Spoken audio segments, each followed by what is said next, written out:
আবহাওয়ার খবরের দিকে নজর রাখবো। এখনই বিদায় নিচ্ছে না শীত, রাজ্য থেকে নতুন করে শীতের আমেজ অনুভূত। কুয়াশার দাপট কম, দক্ষিণবঙ্গের সব জেলাতেই হালকা থেকে মাঝারি কুয়াশা। উত্তরবঙ্গে এখনই শীত বিদায় নিচ্ছে না রাজ্য থেকে এবং কুয়াশার দাপট, নতুন করে শীতের আমেজ অনুভূত একাধিক জায়গায়, বিশেষ করে দক্ষিণবঙ্গের একাধিক জেলাতেও কিন্তু আমরা দেখতে পাচ্ছি যে ফের শীতের ইনিংস শুরু হয়েছে। কুয়াশার দাপট রয়েছে, হালকা থেকে মাঝারি কুয়াশা উত্তরবঙ্গে।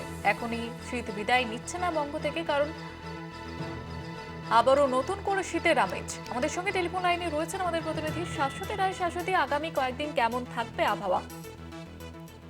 দেখো, শীতল হাওয়ার দাপট একেবারে শীত বিদায়ের পূর্বে কিন্তু জারি রয়েছে। আজও আবহাওয়া স্বাভাবিকের নিচে অবস্থান করছে শহর কলকাতার ক্ষেত্রে। তবে ধীরে ধীরে আজ থেকেই কিন্তু তাপমাত্রা আরো ঊর্ধ্বমুখী হওয়ার সম্ভাবনা রয়েছে এবং আলিপুর আবহাওয়া দপ্তর যেমনটা জানাচ্ছে যে আগামী সপ্তাহের অর্থাৎ এই সপ্তাহের যে শেষ উইকেন্ড তাতে গিয়ে তাপমাত্রা বেশ কিছুটা ঊর্ধ্বমুখী হবে। সোমবারের থেকে সেই অর্থে বৃষ্টির কোনো পূর্বাভাস নেই, সম্পূর্ণ শুষ্ক আবহাওয়া।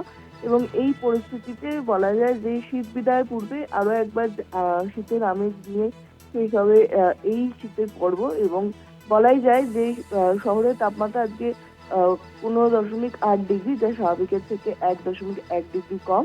এবং আজকের পর থেকে কিন্তু তাপমাত্রা আরো ধীরে ধীরে বাড়বে, বিশেষত দক্ষিণবঙ্গের ক্ষেত্রে।